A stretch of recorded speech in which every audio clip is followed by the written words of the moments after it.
संसद के शीतकालीन सत्र के दौरान सांसदों के निलंबन के फैसले के खिलाफ देश भर में इंडी गठबंधन के सहयोगी दलों ने एक साथ प्रदर्शन किया। वहीं राजधानी पटना में भी इंडी गठबंधन के सहयोगी दल आरजेडी, जेडीयू और लेफ्ट पार्टी के नेताओं ने एक साथ मिलकर अपना विरोध जताया। इंडिया गठबंधन के नेताओं ने पटना के आयकर गोलंबर, डाक बंगला चौराहा और हिंदी भवन होते हुए विरोध मार्च निकाला।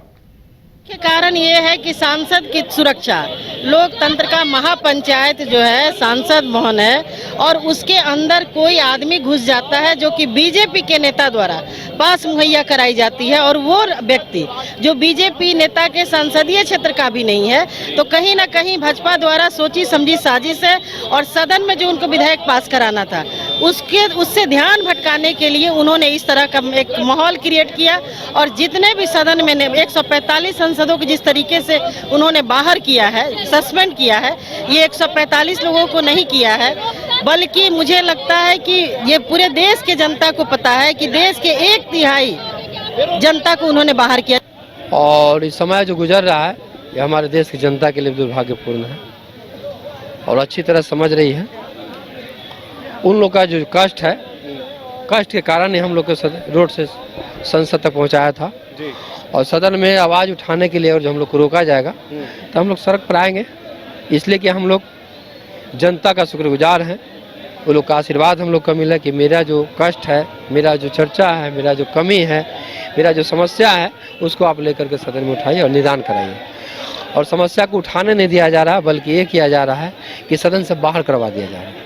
वो मॉडल है कि संसद के अंदर विपक्ष नहीं होगा, सड़कों पर किसी तरह का प्रतिरोध नहीं होगा और देश के अंदर कोई लोकतंत्र नहीं होगा।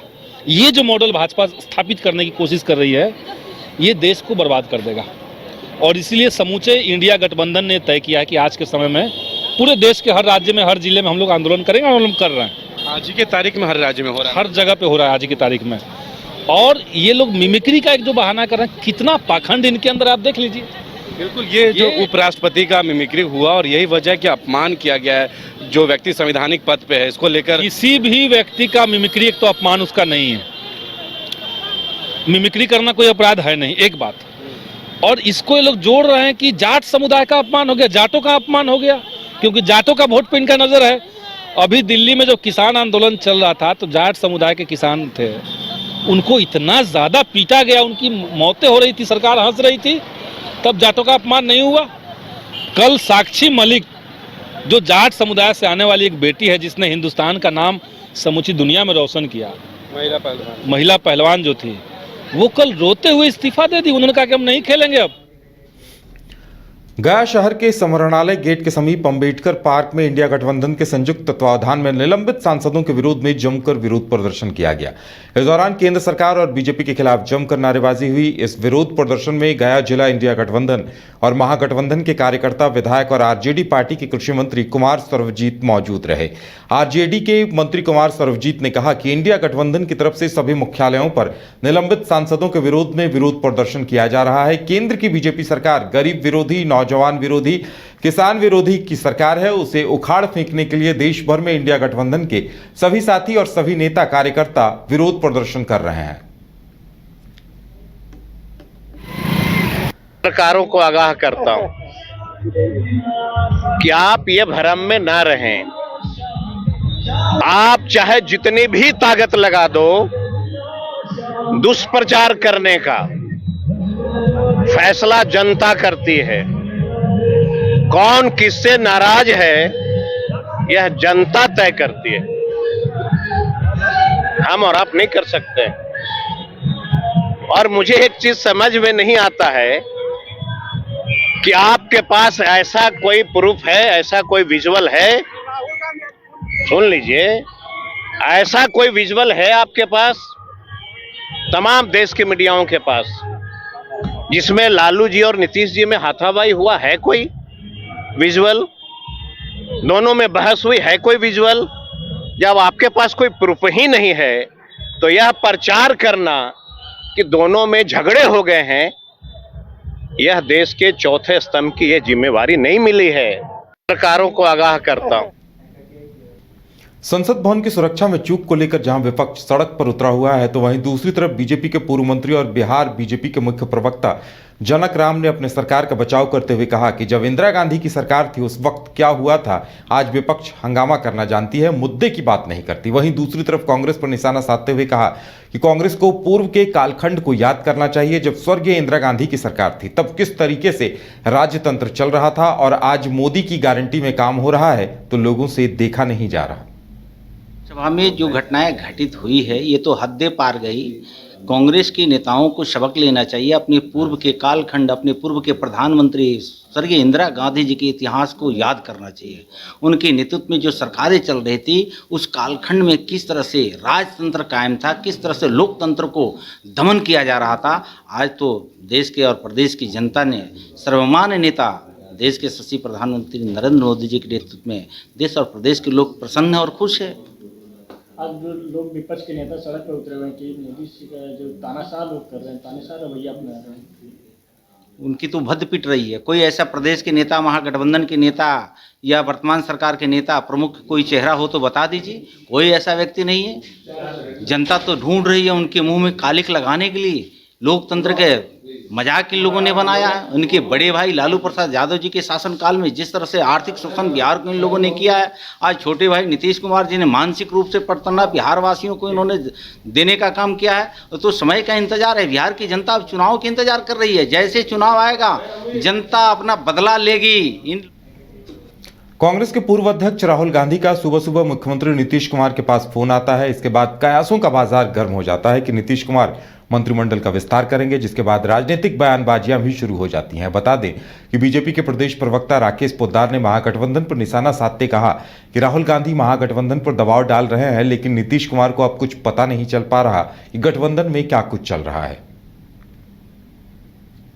देखिए, राहुल जी जिस तरह महागठबंधन पे दबाव बना रहे हैं और लालू जी जो सोच रहे कि मेरा पुत्र बिहार का मुख्यमंत्री बन जाए और मंत्रिमंडल का जो विस्तार की बात कही, एक एक मंत्री के पास 4-4 विभाग है, 5-5 विभाग है। सिर्फ इन लोगों का सपना है कि बिहार की जनता को छोड़ के सिर्फ कुर्सी पे कैसे बैठे, उसकी सपना है। और लालू जी नीतीश जी के साथ भी राजनीति कर रहे हैं। उन्होंने लालू जी ने नीतीश जी को हम लोगों से अलग किया, विदा किया, तो उनको प्रधानमंत्री और संयोजक बनाने का जो सपना देखा गया वो कहीं ना कहीं पूरा नहीं हो रहा है और नीतीश जी कहीं नहीं दिख रहे हैं। और ललन सिंह जी जो बयान दे रहे हैं, ना इधर के रहेंगे ना उधर के रहेंगे, बीच में ही रह जाएंगे और तेजस्वी जी को मुख्यमंत्री बनाने का सपना इनका कहीं ना कहीं पूरा होगा। और मंत्रिमंडल का कहीं ना जो विस्तार की बात चल रही है, राहुल जी के दबाव में बिहार की जनता को ठगने का काम कर रहे हैं।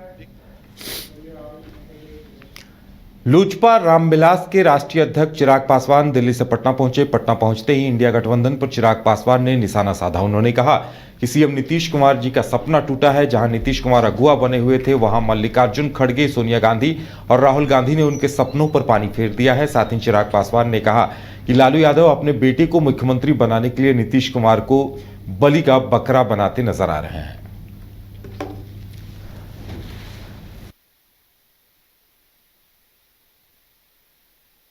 भाई, इस तरीके का दावा राष्ट्रीय जनता दल के नेताओं के द्वारा हमेशा से किया जाता रहा है, पर जब वो ऐसा दावा करते हैं गठबंधन में विरोधाभास दिखाई देता है।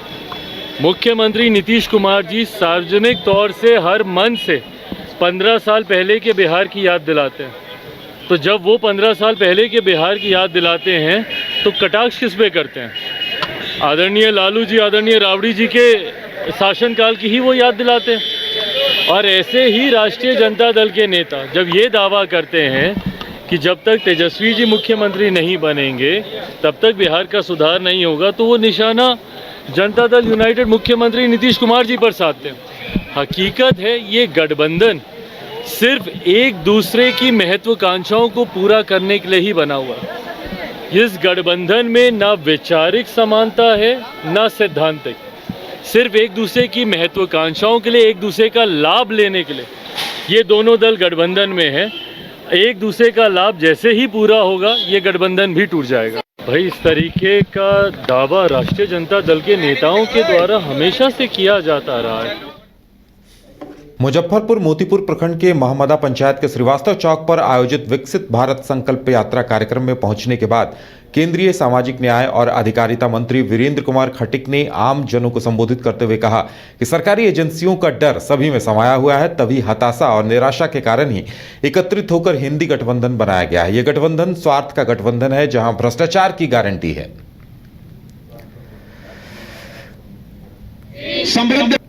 मोदी की गारंटी वाली गाड़ी विकसित भारत संकल्प यात्रा देश के सभी राज्यों में, सभी जिलों में ये निकाली जा रही है। इस यात्रा के माध्यम से सरकार ने पिछले 2014 के बाद में मोदी जी का जो पहला कार्यकाल था वो कल्याणकारी योजनाओं के लिए था, और दूसरा वाला जो कार्यकाल है वो विकासात्मक गतिविधियों को आगे बढ़ाने का।